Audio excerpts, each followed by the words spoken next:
Welcome to Public and Private Passions, a documentary series on artists and artisans living and working in Haverhill, Massachusetts. Hi, I'm your host, David Zoffoli, Executive Director of Creative Haverhill. Like every town and city, Haverhill has a vibrant community of artists and artisans that make up a creative workforce. These are professionals in a variety of fields: marketing, architecture, design, performing arts and music, visual arts and crafts, film, gaming, publishing, and cultural preservation. You may be familiar with some of these folks, and there are others who, for one reason or another, have mostly kept their talents hidden from the public eye. And you'll find out why. One thing's for sure, public and private passion for the arts is all around us. In Public and Private Passions, we'll take a behind-the-scenes look at the passion that drives people to make something from nothing. It's a first-hand look into the creative process, and fortunately for us, creativity is everywhere. So, what do these two things have in common? Paul Prue. Paul Prue has been called Haverhill's Renaissance man. He's a musician, stained glass artist, champion swimmer, a former boxer, and one of the city's most respected volunteers. It's likely that you've heard and seen Paul playing blues guitar in every club in town and during the free concert series in Columbus Park and on the Bradford Common, which he also programs. Let's see what this passionate guy has to offer.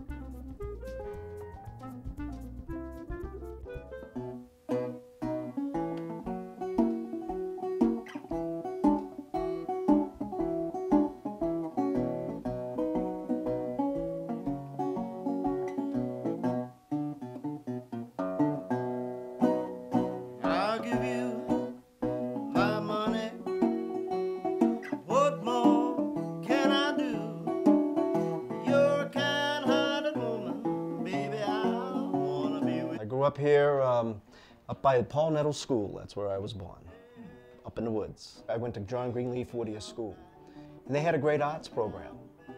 So everybody took art. Nobody had to pay for it, it was part of the program.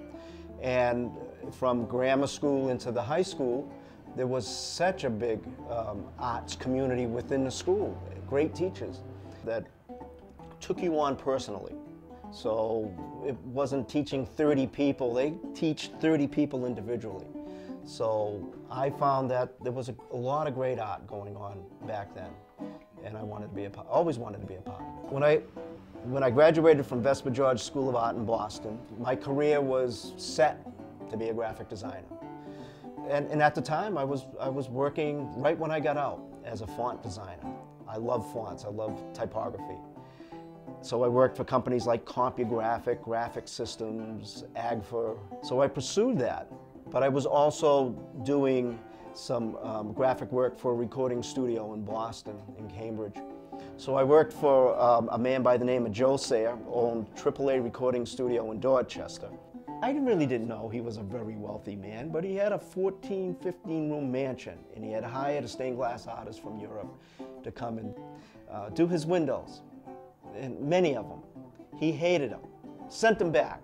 This is how one person can change your life. One person can absolutely look at you and your life is changed forever.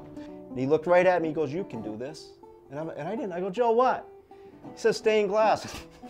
What do I want to do that for? He says, "You can do this." So he gave me the opportunity of a lifetime, and I've never looked back.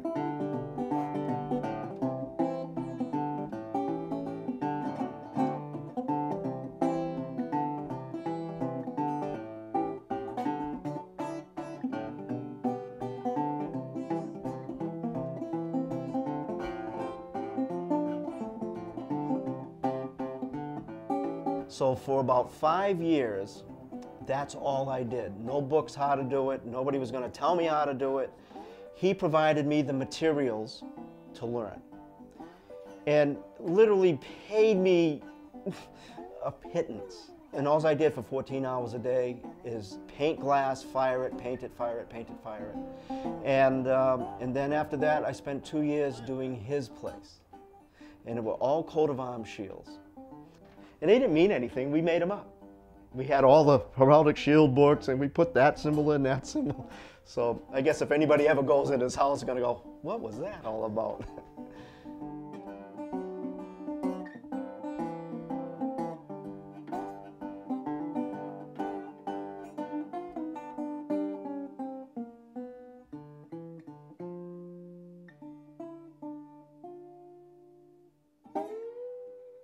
I've had the opportunity to do a lot of work for a lot of people over the years. When I did the work for the House of Blues in Cambridge when they first opened up, I did 3 windows for them, and it was an opportunity through somebody else that I had been working for, George Epstein in Mattapan. And I went in twice a week. This was after I got done working with Joe on his project. I met George Epstein. And he let me do work all the time. And then one day he goes, I have a great job for you. It's at the House of Blues in Cambridge. And he goes, my good friend Isaac Tigretz was the owner. Dan Aykroyd was the owner at the time. I want you to go meet him. You got an interview with him, and my interview was at South Station in his train. So I'm walking in South Station with a portfolio, and I goes, where inside? And somebody says, that's his train. So he had his own little train that he would hook up to Amtrak, and he'd go wherever he wanted to go. So yeah, that was a moment for me.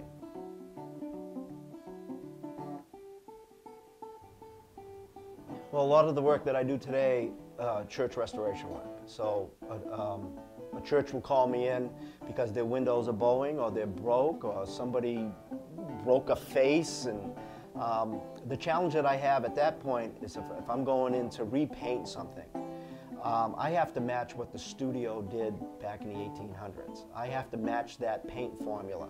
I got to match all the flesh tones that these artisans did back then. Now, they died with their secrets. Studios had their own way of painting. Nothing was written down for this. So I have to look at a piece of glass that's painted and figure out that formula. Then I start. So that's always a challenge. And I have to take each piece out. I have to get this flattened somehow. And then it's a process. It's a tedious process where I have to pull back the cane, recut the piece of glass, and make sure it fits in.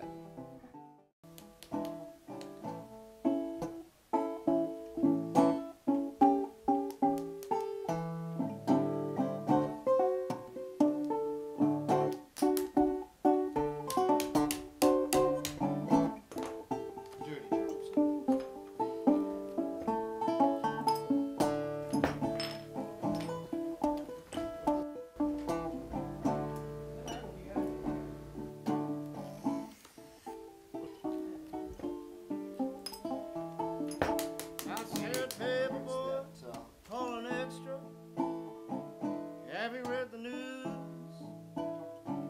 Love that girl I'm with. My baby, give me them blues. I keep on walking. Yeah, my trouble away.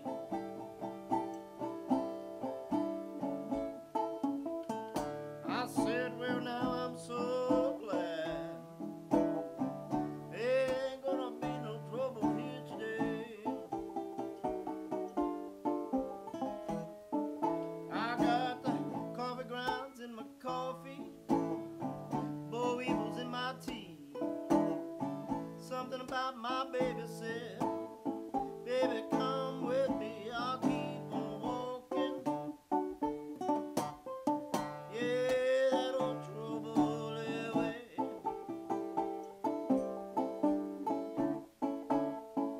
I said, well, I'm so glad. Trouble don't last here all day. I've always played. Yeah, I've always played. My father gave me a guitar when I was about 8 or 9 years old. And I'm a lefty, so he restrung a guitar so I could play it as a lefty would play it. But I could never play it as a lefty. I couldn't figure, I'm lefty, I'm a true lefty, but I couldn't figure. So he restrung it, and I play it as a righty, and it works for me.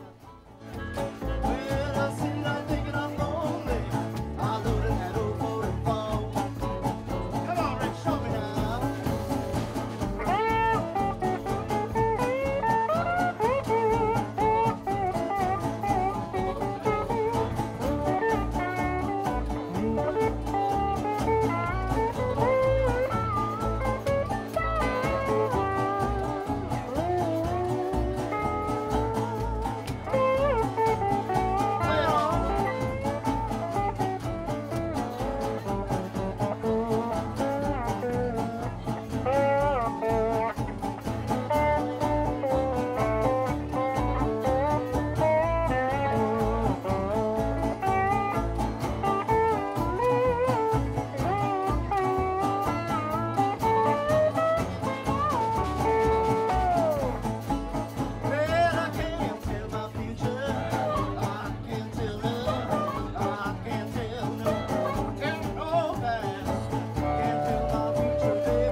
just finished college, and I was thinking of moving to New York. Moving to Florida. I had a chance to work for Disney back then, and I was going to go someplace else. I was going to go to Manhattan. I was going to go to Florida. I was, who knows, go to Canada. And somebody said that you do not have to leave where you're at to pursue your dreams. You can do it right here. I think a lot of people that I knew back then are still doing it. You know, there are people making a living as being an artist in some way, some small ways, some big ways. I think Haverhill as a community allows that to happen. People support that. The mayor supports it. The city council supports it. And boy, think of all the art that goes on here. It's amazing.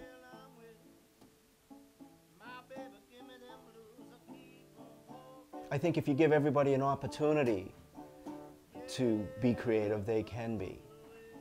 It's not that everybody paints like Rembrandt, but boy, you give somebody a challenge to maybe to even be a part of a group of people. It's like watching The Apprentice. They put a bunch of people together and somebody shines. Not every week, but somebody shines. El Gallo, she shines for me. And to me, that's being creative. She's a talented woman with so much energy. I go see her play all the time. Go see her sing, and she changes it up all the time. So, but there's many people in the city of Haverhill.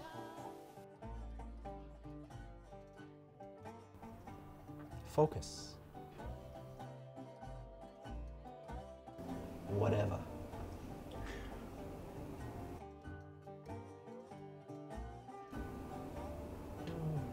Passion. People that are negative, and they get in the way of that.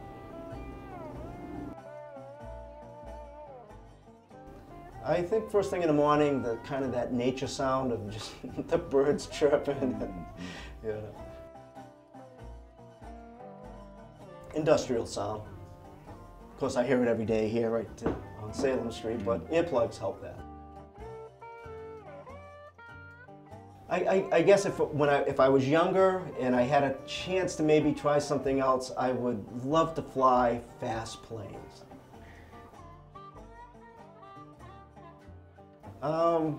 Working on a production line someplace and just stamping out the same old thing.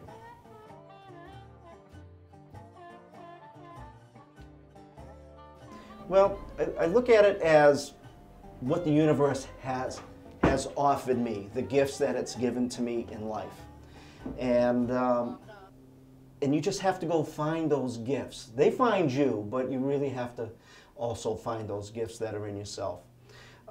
So I guess at the end of it all, I'm hoping, wherever I go, that inside of me that I've achieved some of those, I've attempted to look at some of the gifts that were given to me and actually done something.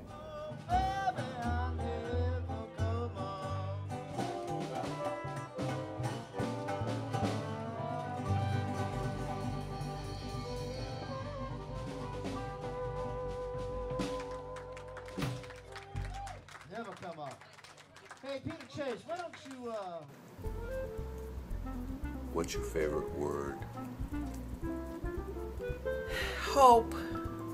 What's your least favorite word? Despair. What's your favorite sound? Laughter. What's your least favorite sound? Wailing children. What turns you on? Turns me on. Humor. What turns you off? Ooh, so many things. Negativity. If you could attempt a profession other than your own, what would it be? Traveling minstrel. If you were to attempt a profession other than your own that you didn't like, No, let me ask you again. Thank you so much. What a great interview. What profession would you least like to attempt other than Least.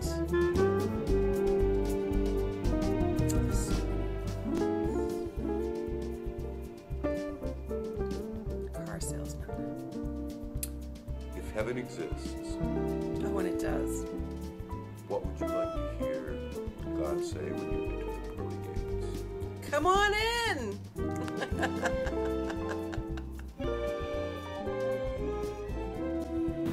Next up, a very different kind of musician. Harry Scholar is a jazz clarinetist.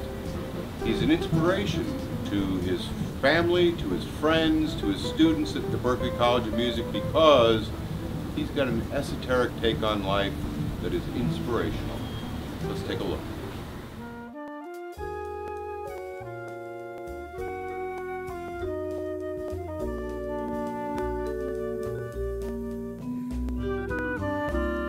Syracuse, where I grew up, for me, was fine, and I liked Syracuse for a lot of reasons, but I didn't get that feeling that I was kind of surrounded by the city in a more intimate way. With Haverhill, you know, being here for 25 years, if I take a walk, I know every sidewalk. I know the buildings. I know the people here. I think the people that are here are part of Haverhill. Haverhill is part of the people that are here, and of course, God knows all the myriad of influences from how many hundreds of years. So my history of being in Haverhill has been to kind of explore different sections a piece at a time and find myself connected with that. And at this part, I really feel like there is no other place. I mean, Haverhill's me.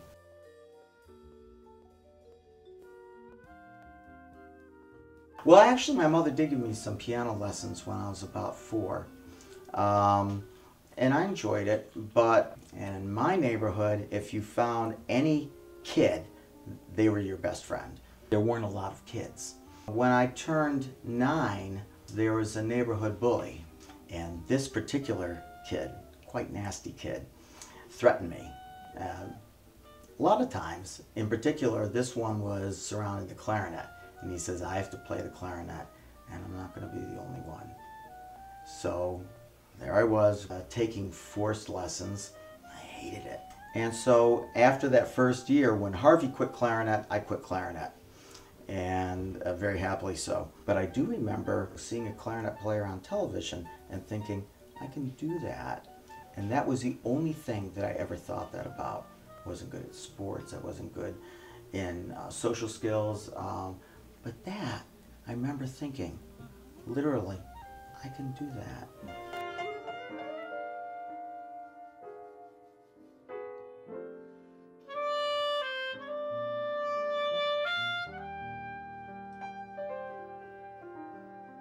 When I turned 13 in 1970, Doug Sawyer's changed my whole life. He was, I believe, the first person in the United States, best to my knowledge, that started a program specializing in music industry. I was, again, kind of bored with music and didn't really want to continue, regardless of what I'd seen on television when I was a kid. Yes, I was advancing. I could play a lot of things very quickly. I didn't really have an interest in music. And one day he said, do you like jazz? And not having any idea what it was. And I said, no, I hate jazz.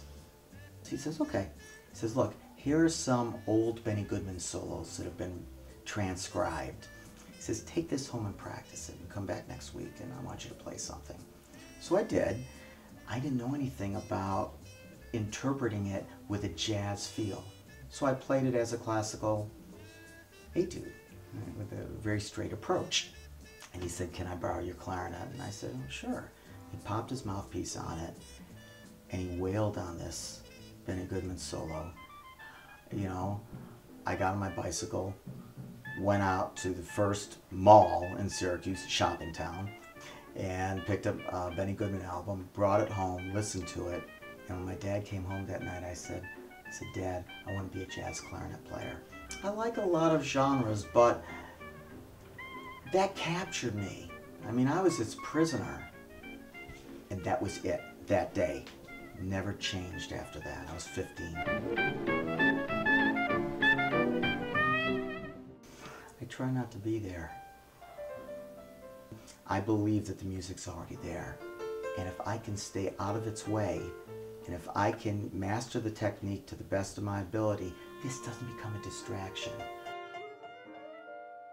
Throughout the decades, what I have felt came out of things that happened, and I was shocked by them. It felt like, who's playing the instruments? Not me. The horn just played itself.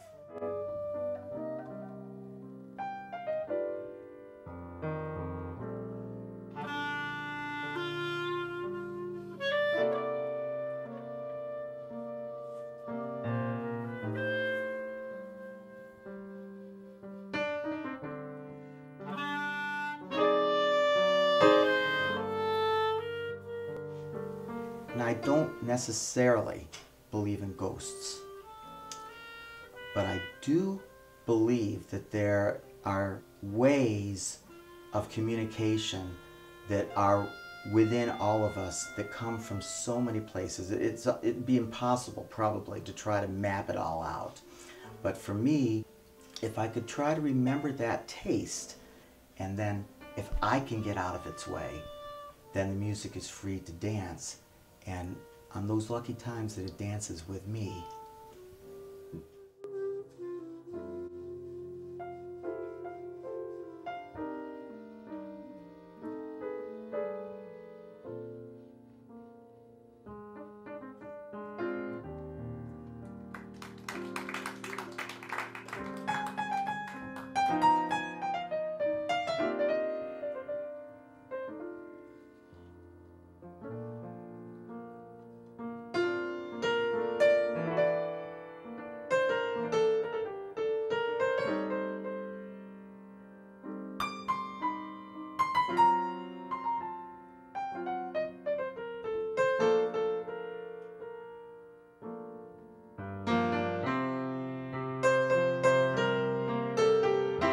So you have the best made instrument, right, in the world, and that's gravy, right? You know, it's been designed by the masters, and it's gold plated, which gives me just an ounce of hipness, which otherwise I would be completely devoid of.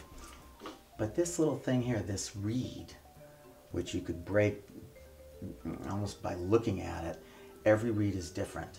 And there are stories, for instance, of Benny Goodman having hundreds of reeds, just being surrounded by reeds. It's almost like a madness, trying to find the perfect reed.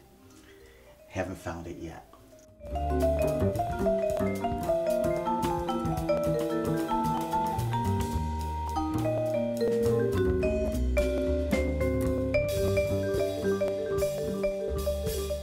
Every reed, because it's grown, and it's cut by a machine, is cut slightly differently.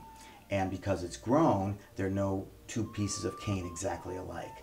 So it has a different thickness, it has a lot of different cuts that vary. There's a whole myriad of variables, and you don't really know until you play it what it's going to sound like. But without this, there's no sound, because the clarinet, it's a tube. And so if you take the smallest part of the tube, which is a mouthpiece, and you put the reed on it, that reed will vibrate between a very small opening in the tip of the mouthpiece and your lip, like a blade of grass. And so this is really the clarinet. And as the tube gets longer, in this case I'll illustrate it with my hand. So that's why you have all these holes and all these keys. When you cover them up, the sound gets lower and lower because the tube gets longer. So you're basically blowing through a tube of wood and banking on something that's been grown, which can crack, it can change. And sometimes the mouthpieces, when I was playing, it slipped right out of my mouth. That can happen too. My last album, I wanted to write a piece for my dad. and it was called Dad's Clarinet.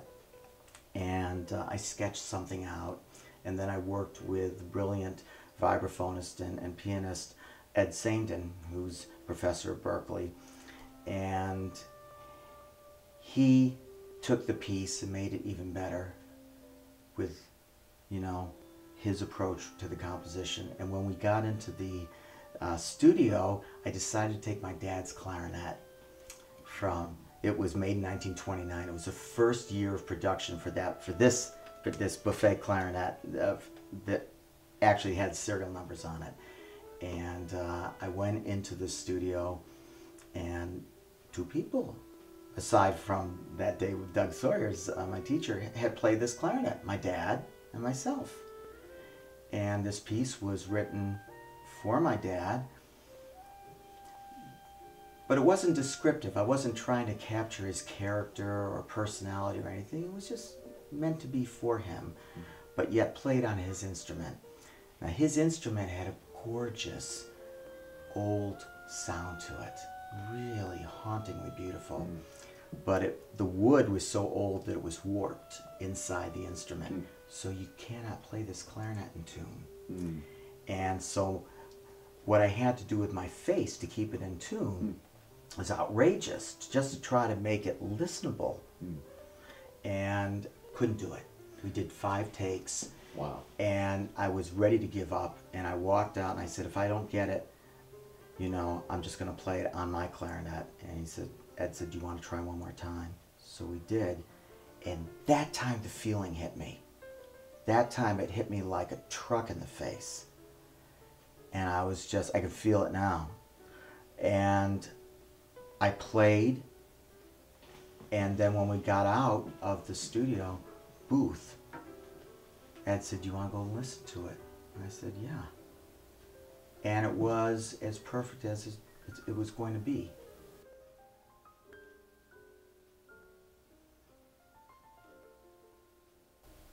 A number of years ago, I wanted to play someplace that I thought was, you know, a stretch. And I loved to set some goals that were probably a little bit out of my reach. But I wanted to play at the Blue Note in New York, and I did. And when I showed up, needless to say, you know, nervous, you know, there's no language that will describe the level of nervousness that I had. And they're bringing me up to a dressing room and saying this is where Dizzy Gillespie watched television, and et cetera, et cetera. In any case, it was a Monday night. I figured not too many people are going to be there on a Monday night. And I walked downstairs, and it was standing room. I think standing room only. It was packed. And it was also being broadcast on the internet. In fact, I checked out the 10 biggest things happening on Yahoo, and they listed me on there. And it was just like, no, I don't want to, you know. In any case, I got up on stage, and I was really terrified. And all these people are looking at me. I did what I could, which was to play one note.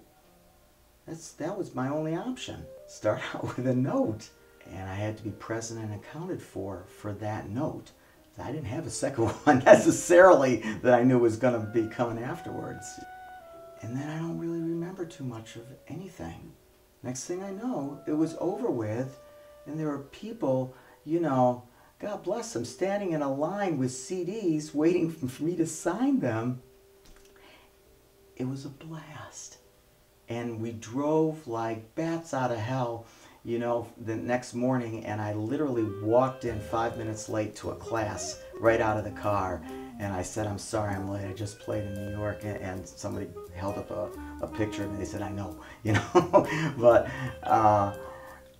it was something that worked, I think, probably because I couldn't figure out a way to make it happen. So in a way, I wasn't even there.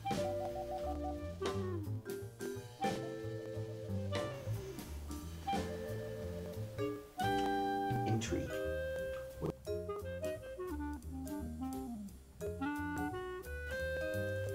Unapproachable.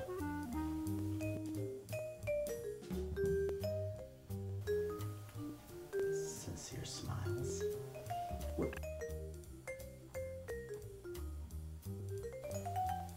and sincere smiles.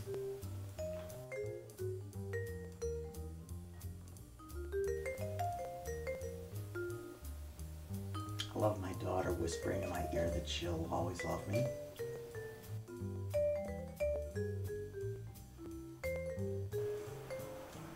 Shattering glass.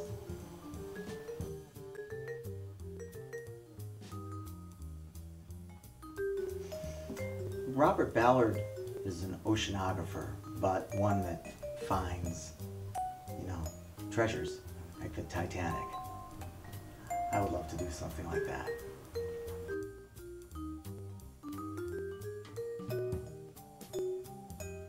Hairdresser.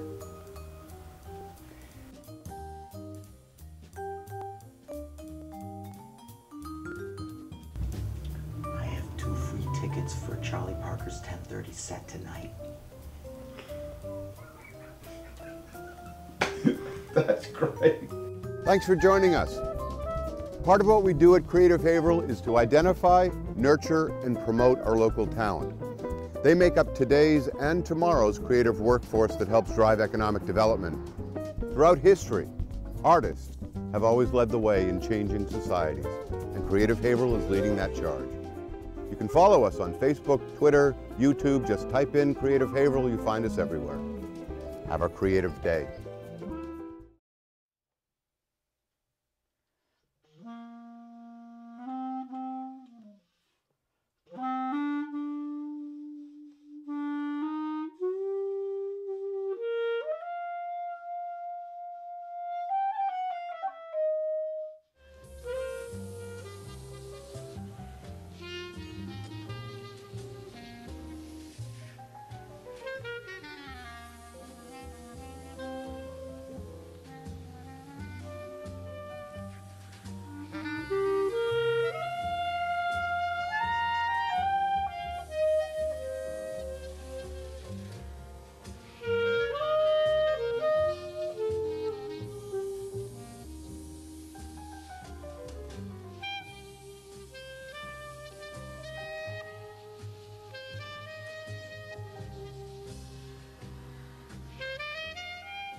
Feel serenaded. I love that. It gave me shivers. Well, it gives me shivers because there's something that's always there.